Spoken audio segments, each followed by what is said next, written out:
Hello everyone, this is Stearns History Museum librarian Miranda, and I've got some interesting stuff to share with you today. We've been busy and shaking things up over here at the museum. I'm talking free admission, more programs, new programs, plus starting our own podcast. This episode is going to be a little bit different from future episodes.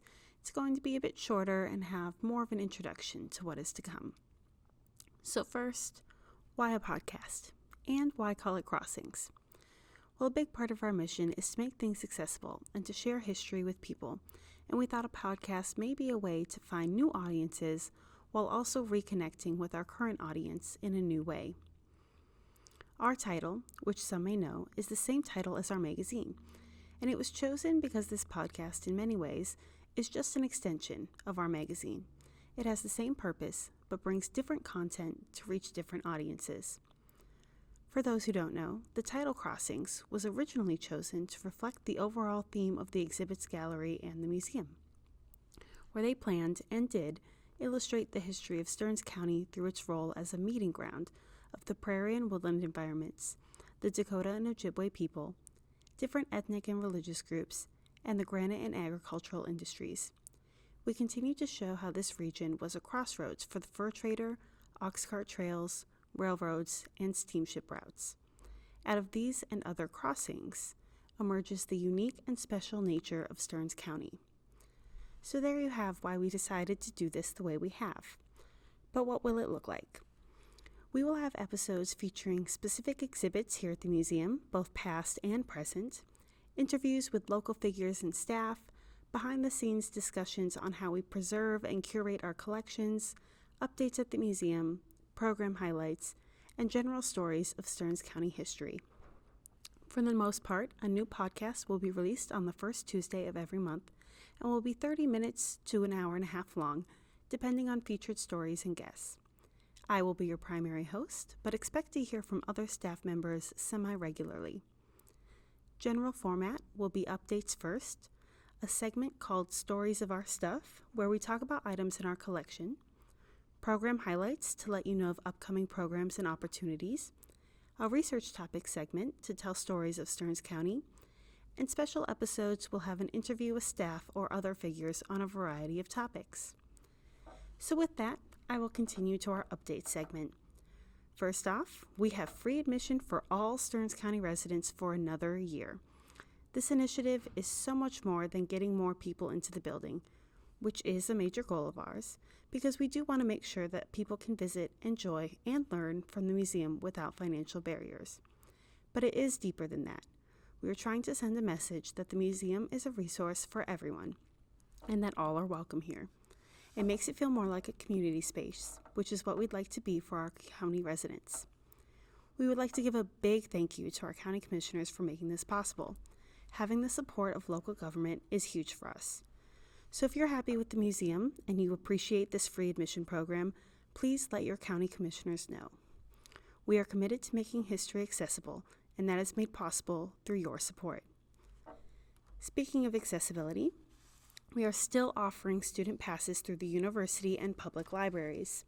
That means students who are not residents are still able to get free admission by checking out passes to the museum from their library. We want to keep students engaged with the museum because it and our research center offer such fantastic learning experiences and resources that you can't always get in a classroom. And partnering with the library ensures that those resources are open to all students, no matter their background. Another update is that our magazine, Crossings, is going digital. We're still going to offer print for those who would like to opt in for an additional $10 to their membership cost. So if you're like me, and you like to hold things in your hand when you read them, you can still do that.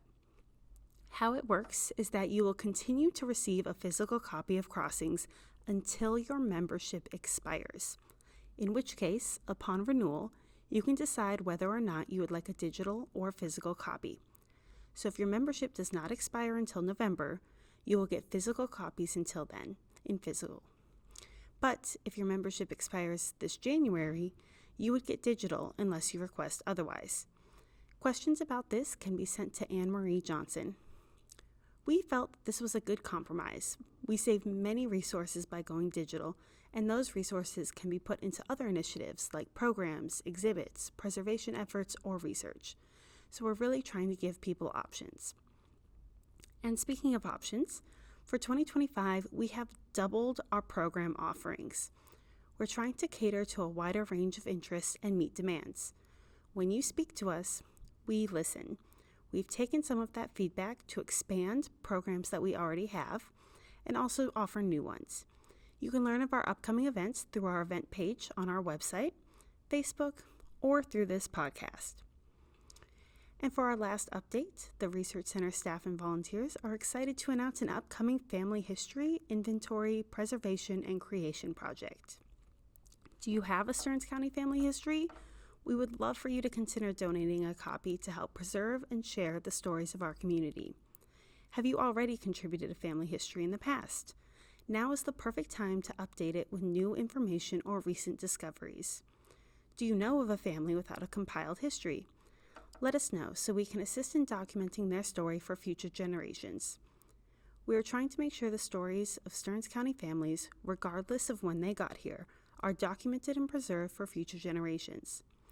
Let me tell you that family histories in our collection are such a huge resource, and you wouldn't believe the amount of connections I've seen through having them available for people.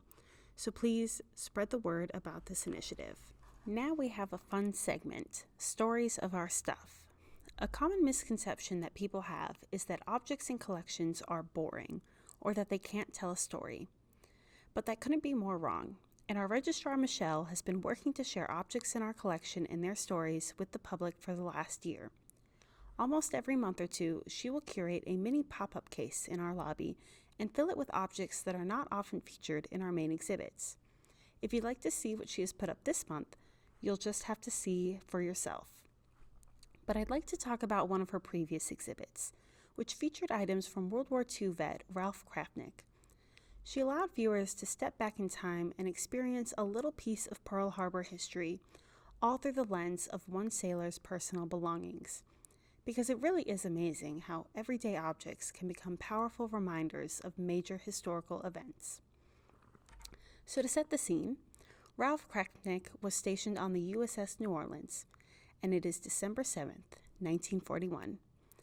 Krafnick is on deck, wearing a red baseball uniform, and simply warming up for a game that the crew is going to play against the USS Utah. And moments later, the attack on Pearl Harbor begins. Talk about a shocking shift in reality.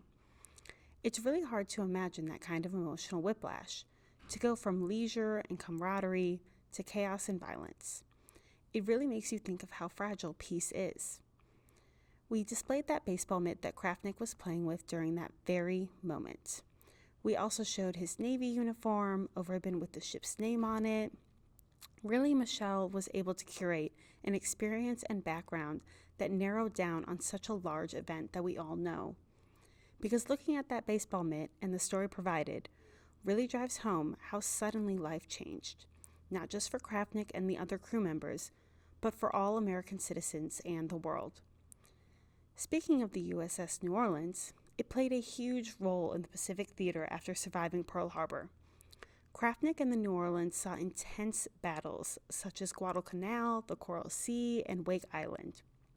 Those were major engagements that shaped the course of World War II.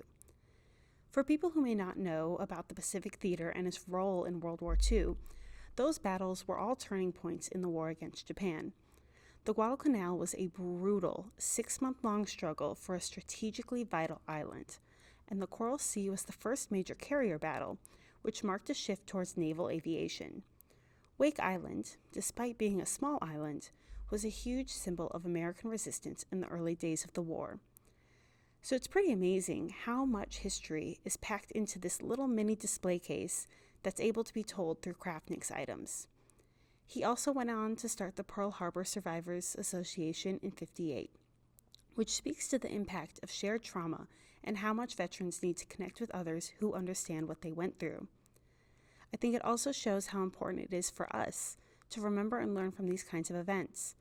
While these objects are powerful reminders of the past, it also brings up an issue where many people find displaying personal belongings from a traumatic event to be upsetting.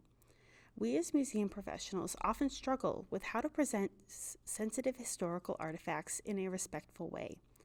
A guiding principle that we have here at the museum is to provide context and to avoid sensationalizing things. Our focus is on the educational value of these objects, honoring the experiences of the people who lived through these events, and encouraging reflection and understanding. One of my favorite pieces in the display was a flag that actually flew on the USS Arizona. Michel did a really well connecting us through his personal story and also the broader tragedy and collective memory of Pearl Harbor, because the USS Arizona became a powerful symbol of the attack. It represents the immense loss of life that day, and preserving artifacts like the flag makes sure that future generations can connect with history in a tangible way. Remember to visit the museum semi-regularly to see all of the other stories and items that Michel is able to provide. Now for our program highlight. This month we have community scan events coming up that allow you to digitize items for free. We have partnered with the Minnesota Digital Library and the Great River Regional Library System to host this event all over the county, so that no matter where you are, you have access to professional-grade scanning equipment to preserve your items. A mission of the museum is to preserve objects, but we don't just care about the objects in our collection, we care about yours too. Photos and documents fade over time, accidents happen, and damage comes with use. So it is nice to make sure that no matter what happens to the originals, you have a digital copy too. And beyond just worries of damage, digitizing is helpful because once you have a photo or a letter or a map in digital format, it is much easier to share with family and friends, particularly ones who live far away. You can email them, post online, or create digital albums that everyone can contribute to. So suddenly all of those scattered pieces of family history become a shared experience. And it really sparks conversations and connections across generations. Some of my favorite memories growing up were going through old photo albums and asking my family about the different people in them and getting to hear everyone else reminisce and share stories of our family. It really makes history come to life, and digitizing ensures that future generations can enjoy it too. So this program spans across 3 weeks at a variety of different times and locations. So visit our event page or your local library to see days that the event will be in your location. It is free, but registration is required. You will have 30-minute time slots to get things set up and start scanning. While there isn't a limit on item count, you are only allowed your allotted time, so prioritize which items are the most important to you. And don't forget a flash drive for us to put the digital items on.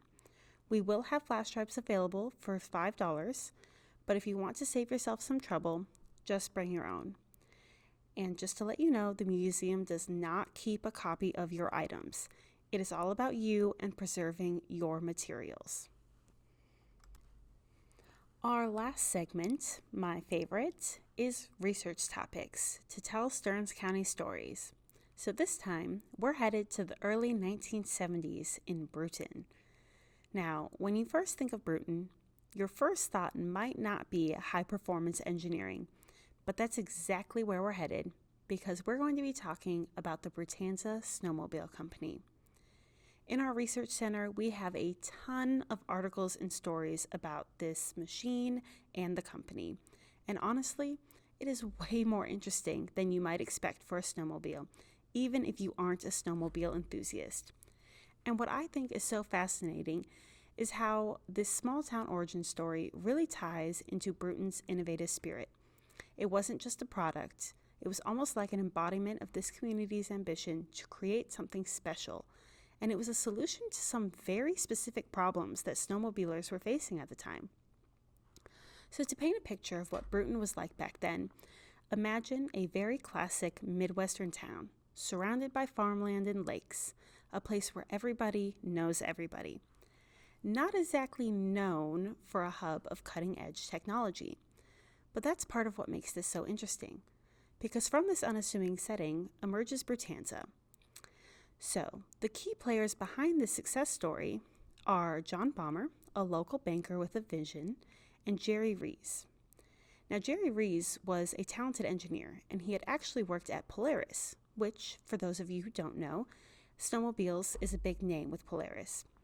And so these two, they really saw an opportunity to create something special right there in Bruton, something that could potentially even rival the other big names. So it's fascinating how they brought together those different skills. You have a banker and an engineer, and they're in this small town and they decide to team up to build a snowmobile. It's almost like a movie, and it's a really great story. But they didn't stop there. They brought in a whole team, so they had other engineers, they had snowmobile racers, they had snowmobile drivers, and a lot of these people also had experience at Polaris and other big locations. So they set up shop, and you can imagine the whole town is buzzing with excitement about this project that's taking shape. So let's talk about the snowmobile itself, the Brute. It was advertised as built by racers for racing. And what made it so revolutionary at the time, because they called it the third generation snowmobile, and they weren't exaggerating when they said that, the Brute really did introduce some features that were pretty much unheard of in commercial snowmobiles at the time. And the biggest one was the liquid-cooled engine. So most snowmobiles at the time had air-cooled engines. So if you think about what is the big deal about liquid cooling, you have to think about how the machine works. You're out snowmobiling, you're in the cold, and that engine is working really, really hard, and it's generating a lot of heat. And air-cooled engines in those conditions, they were really prone to overheating. So you can see how that would be a problem, especially if you were racing or really pushing the machine. So overheating led to a whole bunch of other issues. You had inconsistent engine performance, spark plug failing, even engine damage. But Brutanza's liquid-cooled engine pretty much solved a lot of that. It kept the engine running at really consistent temperatures, no matter what the conditions were, which meant better performance, better reliability, and a much smoother and quieter ride. So it's a huge leap forward in terms of performance and reliability. But the liquid-cooled engine wasn't their only innovation. They also developed something called the Power Pack drivetrain, and this was patented. And it was designed to address another really common problem that snowmobilers were facing back then, and that was drive belt failure. Clutch misalignment was a big issue, and Brutanza's Power Pack design actually linked the engine and the jack shift directly, which basically eliminated that misalignment issue, and it significantly reduced belt breakage. So it was a really clever solution that made the Brute so much more durable and reliable. They were really thinking about those practical problems that snowmobilers face. And it wasn't just about speed and power, it was about making a machine that could handle tough conditions. And they had another trick up their sleeve. They did tunnel-mounted cooling extrusions, and it was ingenious. It was a way to use the tunnel's walls for cooling, which helped to further prevent overheating problems, especially during races. So they were basically using the snowmobile's own structure to help keep it cool. And it's a really clever design, and it was so effective that other manufacturers actually later adapted that idea in different ways. So Brutanza was really pushing the boundaries of snowmobile design, and it's amazing to think that all of these innovations, all of these game-changing features are coming from this small town here in Stearns County. It really challenges the notion that big ideas only come from big cities, and I think it just speaks to the ingenuity and the resourcefulness of the people involved. They weren't afraid to think outside the box. They weren't afraid to experiment, and they really wanted to find solutions to the problems that they saw around them. And they did. And all of those innovations didn't just sound good on paper, it really translated into success. Especially in racing. Right out of the gate, they were dominating the upper Midwest racing circuit. You can bet the big snowmobile companies were a little surprised to see this small town team come out of nowhere and start beating them. One of the notable wins was at the Eagles Heartland Grand Prix. The Brute secured a number of top spots in that race, really showcasing their speed, their agility, and their reliability. It was a real statement win that put them on the map. And one thing that really represents the Brute's dominance in the racing scene was that the North Dakota Snowmobile Association attempted to ban it from competition. Isn't that wild? They wanted to ban the Brute. Why? Because they were winning too much.